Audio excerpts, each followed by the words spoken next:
All right, so why don't we begin the afternoon session? It's a pleasure to have, I think it says Ravi Kannan here, but dressed up as Ido Liberty. So Ido was kind enough to make it from SFO and will be joining us this afternoon, giving a talk on simple and deterministic matrix sketches. Yeah, thanks.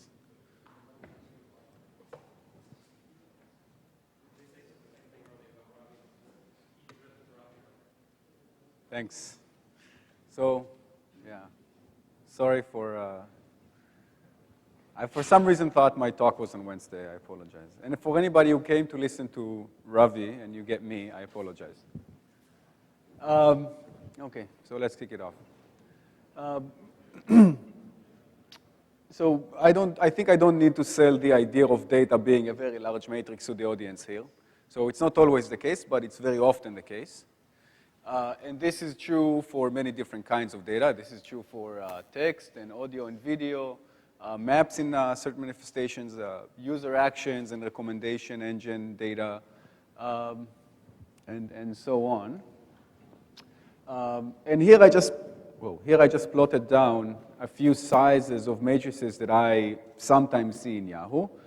Yours might be different, but it doesn't really matter. The idea is to just get a feeling for the scale of the problem. So we will think about these data matrices as being like very long and fat, or very short and fat, where each column would be an object or an event or some measurement, and we'll have many of those. So we'll have many more columns than rows, and we'll think about the matrix being D by N, and N being significantly larger than D. Okay. So obviously the data is way bigger to store, way too big to store on one machine. And often the situation is even worse. The situation is the data is streaming, and again, I don't need to sell the idea to this crowd. But just think about spam detection, where you don't want to analyze all of the history of emails ever received by Yahoo to train the current classifier. Just want to update something and be ready right away. And the same thing happens, for example, when you crawl the web, when you have some little piece of code that just sees tens of thousands or millions of documents of text and has very limited amount of space. It needs to somehow process text in a very efficient way, but it cannot store everything. So you just see one column of this matrix at a time. So the question is, what can we do in the streaming model where we get one column at a time? And I just give here the obvious task to compute the covariance. So this is just A times A transpose. This is a D by D matrix. And of course, we can compute it in the streaming way. This is just the sum of the outer products of the column. So I take every column, I multiply it externally with itself. I get a D by D matrix, and I just sum those up. This gives me an N times D square operations algorithm and O of D square time. And we get the covariance matrix exactly, but even this very simple task is impossible when D is large. So think about D being roughly 1 million, which is a very low resolution image in today's standards, or a pretty, document in a limited dictionary. So that's 10 to the 12 operations for any column update and roughly 1 terabyte of space. So you even computing the covariance is already prohibitive. So again, many people in this crowd kind of invented this entire notion of sketching matrices. And the idea is that we want to process the matrix A efficiently, get some concise representation of it in any way that, I'm not committing what concise or efficient is yet. And we want to somehow get another matrix such that either A is roughly like B, or A transpose is roughly like B transpose. And again, roughly like, I say it intentionally vague because different sketches give you different things. But then if B is a faithful enough representation of A, you can do many different things that we want to do, like PCA, signal denoising, classification of different things, clustering if you use spectral, dimension reduction techniques for that. approximate matrix multiplication, reconstruction, recommendation, so on. Okay? So this was, and this is just a big slide saying that, of course, this is an active area. So there are results that talk about column subset selection. So I just want to choose a subset of my columns, maybe reweight them. And we have pretty recent results by Drineas et al. Giving with almost matching lower bounds. There are sparsification results that just basically take the matrix and just try to sample specific entries and not complete rows or columns. And again, there is a pretty recent result that I think is almost getting to be tight, but I mean, almost. There are subspace embedding techniques that culminate in Clarkson-Woodruff 2013. They got the best paper at Stock for this. It's not here in the table. And I'm going to present a third result that adaptively sketches the matrix. So you get columns and you somehow do something adaptively. And so Liberty 13 is this paper that I'm going to talk about. And there's GP 13. This is the last row. This is Gashami and Phillips in Utah University actually improved on my result, or basically showed that the same algorithm also gives you better guarantees or other guarantees that I did not prove. So let's dive in. All right, so what we will show is that there is an efficient algorithm, the efficient way to save a matrix B that has only 2 over epsilon columns, such that AA transpose minus BB transpose is a very small 2 norm. It's actually smaller than epsilon times the Frobenius norm of F squared. And the Frobenius norm of F squared is just there as a normalization factor. So I want this to be scale invariant with F. I mean, we can set epsilon to be whatever we want later. What we're going to do is we're going to extend the Mishra-Gries algorithm or the frequent items algorithm. And I'm joking that, and I say it's an algorithm so good it was invented 4 times, but it is a really fantastic algorithm, and it really was published 4 times. I'm sure it was invented many more than 4 times. So, but it's a simple algorithm with a fantastic idea behind it. So I actually want to describe it for 2 reasons. A, to show it to you because I think it's neat if you don't know it, and 2, because the proof is actually going to be almost identical. So the task is a frequency estimation of items in a stream. And we're going to see a very long, is this a laser? Okay, but it's too small anyway. Okay. So we're going to see a very long list, a stream of items here are represented by colors. By the end of we're going to have the different possible colors. And by the end of the stream, I'm going to ask you how many times have you seen the color purple? And maybe you've seen it 5 times, so that would be the frequency of the color purple in your stream. And of course, we can do this very easily by just keeping a counter for every color that we have. So if we have all of this space, it's trivial to do this. We just keep a counter, and we add 1 every time we see a color. But of course, we want to do something better. We don't have this space. Think about a little router seeing IP addresses, and after a month of operation, I come to it and ask, how many times have you seen IP address 129, 167, so on? Or think about a front-end machine that sees search queries, and you want to say how many times have you seen query X. You don't want to save all the queries in the history. So the Mishra-Gries algorithm, I'm going to, if you know it, by the way, I'm going to actually describe a very, very weird version of it. But again, it's weird because I wanted to match the other algorithm. So we're going to fix L counters. We're going to decide what L is later. And I'm going to keep the counters such that at least one of them is always set to 0. Okay, so I don't have, if any counter is set to 0, I can kind of ignore it or throw it away. Okay, so when I get an item I have a counter for, I add 1 to it. When I get a counter when I get an item that I don't have a counter for it, I create 1 for it. But now I don't have less than L counters, so I need to delete some of them or somehow make more space. Okay. And the way I do it is I look at the median counter. This is, in this case, 2. And I just delete 2 from everybody. Just remove the counters by 2. If you had less than 2 in your counter, then it goes to 0, and you just are deleted from the sketch. And then you continue. Okay. By the end of the stream, what you have is approximate frequencies. So the approximate frequency you will report for green, in this case, is 1. And for purple is 0 because you have nothing for it. Okay? So let me prove this to you, that this works. This is the entire proof. Again, this is not to torment you, but just because the other proof is kind of the same, so I can hand wave more aggressively later. I can kind of gloss over more details. So first of all, so we want to show that the frequency, the approximate frequency and the real frequency are not off by more than epsilon n from each other. The way to show it is that first the approximate frequency is lower than the real frequency because you add 1, but you sometimes delete things. But it's also larger than the real frequency minus the sum of deletions. So in the worst case, you were unfortunate enough to always have been hit with those deletions in full. So this is at most how much you deleted.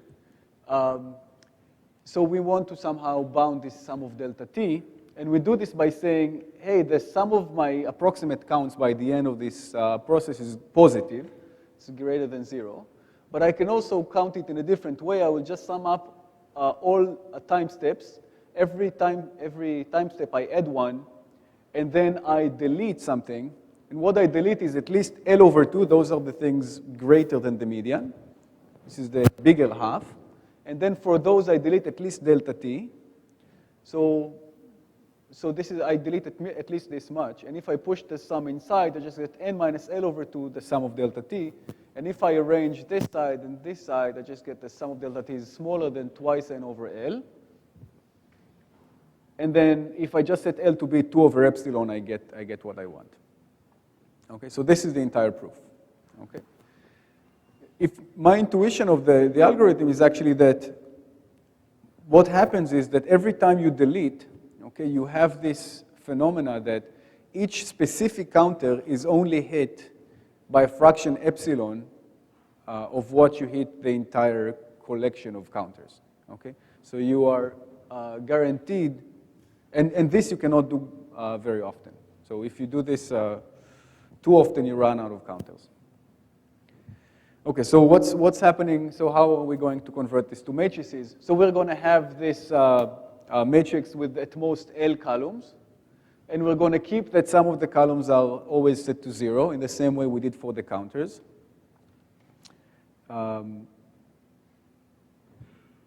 Now, we're going to maintain that some of the columns are always empty, the same thing we did for the counters. When we get columns, we just put them in the sketch until the sketch is full. So now I have L columns. I need to make some space for new columns. Okay?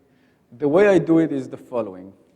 First of all, I compute the SVD of this sketch. So bear in mind, this is D by L. So it's L might be 100 or something. So it's very slim, right? So computing the SVD of this thing is not so horrible, I hope. And I rotate so B is I can write this U times S times V transpose. This is the SVD decomposition of B. And then I replace B by B nu, which is just U times S. I kind of nullify the right rotation, okay? So what do I get by that?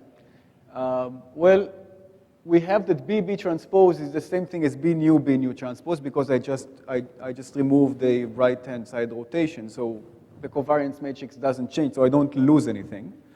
Okay, they would be like rearranging the terms of the counts, so kind of reshuffling your counts, which doesn't change them. And we have this property that now my sketch is such that its columns are orthogonal and decreasing in magnitude. Okay, and I kind of show it by making the rectangles bigger. They're not really bigger, but I mean, the norm of this first column is largest. Okay. But now they kind of look like the counters from before, so I just look at the 2 norm square of the median column, and I remove this energy from everybody. If your energy was lower, if your to the right of this median, you just get nullified, and now we have more space, and we continue. Now this is the entire algorithm. So if you're into algorithms, then you have it written right here, but it's exactly what I just said. How am I on time, by the way? Good. Okay, so let's go through the entire proof of this algorithm is 3 slides. I will try to be brief with it. So if I look at, so we want to bound A transpose minus B transpose. This is a difference covariance. This would be like looking at the maximal difference between 2 different counts. Okay. Then I kind of multiplied from the left by a test vector, x. So this is the same thing as this thing. And now I write the 2 norm of x times A is just the sum of dot products with the test vector. This is a sum over n, the columns. And here I just write it as a, this is the sketch at time t, and this is the sketch at time t minus 1. So these cancel each other, and we get just 0 in the beginning and t and the sketch in the end of the process by the end of it. And now this thing, so this is x times A, the norm of that, and x times B, t minus 1. That's a sketch in time t minus 1. That's exactly the 2 norm of the vectors that I added and the sketch from before, but it's exactly like, this is exactly, so I didn't define C. Okay, so C is in the algorithm. So C is the sketch before the shrink step. Okay, so this is exactly the same thing as just adding the vector to the sketch, but before the shrinking. So you get this thing, and now I can look at the shrinking step and say, so again, sorry, I can rearrange this as the sum of this difference in covariance matrices. But these I can show are smaller than sum of delta t because this is just the shrink step. I mean, I somehow make sure to always somehow shrink the matrix uniformly. So this is bounded by delta t. Okay. And again, if you take x to be, if x is a unit vector, which is what it is, then you just get the difference in covariance is a small sum of is at most sum of delta t. So now we have to bound the other direction. You know, let me just not go through with this. But this is, let me just go through the intuition instead of dragging you through this. So if before we had that the sum of counters was positive, here I can say that the Frobenius norm of the resulting sketch is positive. Okay, this is always true or non-negative. Okay, I can just sum it up, and as this telescope sum. Okay, so these cancel each other out. And then I can add this extra term. This is the C matrix. This is the sketch before the shrinking step in every step. And again, if you just rearrange the terms, you get that this is smaller than the Frobenius norm of the original matrix minus L over 2 times sum of delta t. And again, if I just rearrange these terms, I get this thing. And if we recap, we get that the difference between the covariance matrices is at most sum of delta t. Sum of delta t is smaller than this thing. So if I just set L to be 2 over epsilon, then I get what I want. Okay? And I write here that the two proofs are surprisingly, or maybe unsurprisingly, very similar, but I want to say that this is very unsurprising. I mean, it's basically the same algorithm, slightly extended. So I want to say something. I will say something about extensions of this, but let me just show you some results. This plot, when I saw it, was when I decided this is actually worth publishing. I thought it was like too simple of an idea, but then when I saw this, I decided maybe people should know about this. So I took a matrix with linearly decaying singular values and added Gaussian noise to all the to all the matrix. And then I tried to compute A transpose minus B transpose given B being different sketches, okay? And I used 3 simple techniques. Naive just returns 0 every time. So B is just returning an L by D0 matrix. Sampling is sampling columns by their L2 norm square, and we know it's not the optimal thing. We actually know it's probably the wrong thing to do, but still it's simple and quite often used. Hashing is one of the algorithms actually we've seen it in many places, but it was analyzed, it received a new analysis in Clarkson-Woodruff in 2013. So this is hashing columns with random signs to a collection of L, placeholders. And random projection is just multiplying the big matrix by a big random projection matrix. Gaussian. Okay, so I don't know if you can see this. So obviously, on the x-axis, I give the number of columns in the sketch. On the y-axis, the accuracy. Obviously, the more columns you take, the more accurate you're going to be. So we see that we see that sampling, hashing, and random projections on this data actually produce exactly this, or roughly the same thing. I know this is probably not true for all data sets, but for this experiment they were. Surprisingly, they actually perform worse than just returning a zero matrix. Okay, this happens because you unbias things. So if you sample things with very small probability, you have to divide by the probability, and then you end up blowing things by too much. So if you undersample, you are better off not doing anything. But of course, they become better than not doing anything. This blue curve, or bluish curve, is the theoretical upper bound of frequent directions, and the yellow curve is this algorithm, and this light blue with the square ticks is SVD. This is brute force. So I mean, this is the one you cannot do, right? But it's the theoretical lower bound.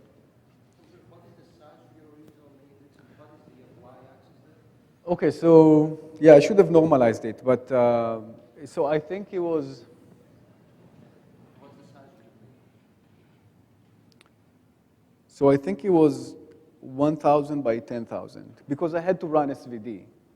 Okay, I'll show you a bigger matrix in a second, but I wanted to be able to run SVD for the entire. So this is like 200 singular vectors of this matrix, and the running time. Okay, so what happens with the running time? The algorithm adds these columns, but then one every L over 2 steps, it runs an SVD. This SVD takes D times L squared. So amortized, it ends up being something like N times D times L. So it's linear in all three of those. And we see this, the running time is indeed linear in all three parameters.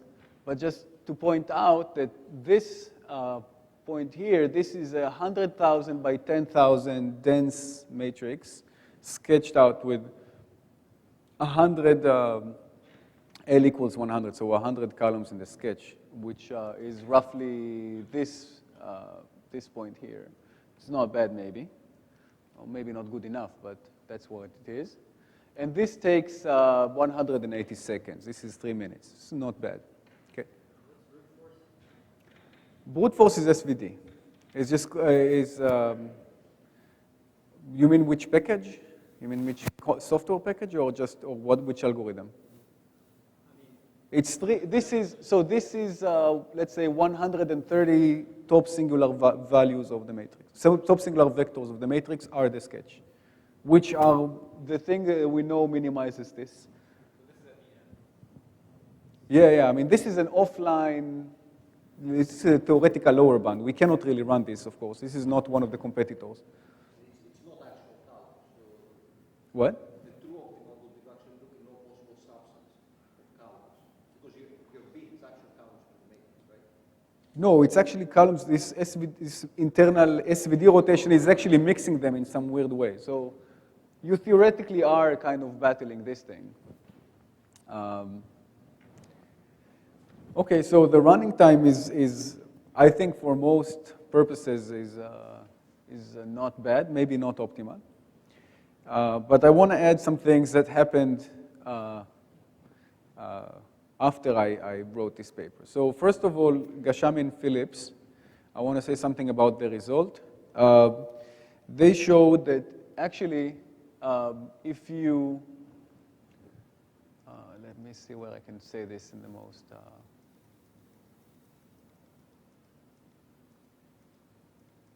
no, this is not going to help. Okay, so they showed that if you take the number of columns to be something like k over epsilon instead of 2 over epsilon, what you get is a rank k approximation result, meaning that if you take the sketch, you take the top k singular vectors of that, okay, and you project your matrix on those vectors, then what you get is an approximation whose residual, or the Frobenius norm of the residual is 1 plus epsilon, what you could get with SVD. Okay, so this is a 1 plus epsilon approximation, the best K approximation of the matrix. This, I think, is definitely worth reading. I think this paper should be out soon. Another thing that I want to say is that those sketches turn out to be infinitely combinable. So if you have 20 parts of your matrix, you can sketch them in different places, and then it takes the sketches, kind of stick them next to each other, and sketch it again with the same algorithm, and you don't lose anything. So the same guarantees hold. And the last thing I want to say is that it seems to be this, again, from discussions with Jeff Phillips, and he talked to David Woodruff a lot. I'm almost certain that this algorithm gives the best trade-off. I mean, it matches the lower bound between space and accuracy. So if you want to, if you are allotted some amount of space and you want to get the best accuracy, this is the best algorithm to use. But then it's not the best in running time. So we know actually that hashing techniques are significantly faster. So there is still room to improve this. So, I mean, the hashing techniques are known to be not space optimal, and this is known not to be running time optimal. And that's it. I think that's it. I mean, I'm just clicking to the end, because just to make sure I don't have any more slides. Yes.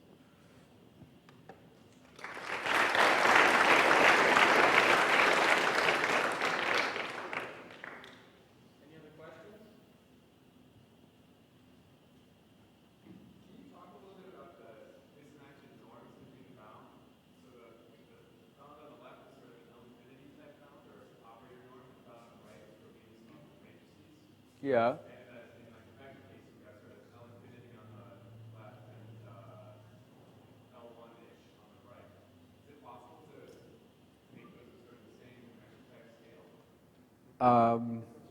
Okay, so the question was, and tell me if I'm butchering it, but what happened, so he says, in the bound that I have, there's like you measure the 2 norm between the covariances, but you measure it in epsilon times the Frobenius norm, whereas in the counters you have some L infinity norm type, which is the maximal deviation between the 2 counts, right? And an L1 type, which is the sum of all frequencies. And I actually want to say that it looks like L1 things for the counters, but they're actually also L2s, because when you think about counting items, you're actually counting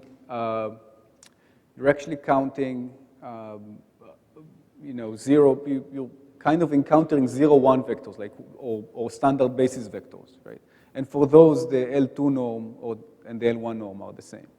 So let's say this: if you run this algorithm on a matrix that encodes items, so instead of item I would just give you the standard ith basis vector, then what you will be running is exactly frequent items. Okay, so in the end, you will have frequent items kind of result. You can just read the resulting matrix out as the counts. So it looks like L1, but it's also L2. I hope this answers your question. Anyone else? guess let me ask, if you approximately orthogonalize instead of doing full QR or SVD at every step, has anybody looked into that? No, so, okay, so there are a lot of things that I know could make things better. So you can remove the factor 2 approximation. So there is 2 over L, you can make it 1 over L very easily. Right, so, and that's not, and you can do it without hurting runtime. But you can, I'm sure, also do something approximately in a way that provably doesn't hurt things. But I didn't look at it at all.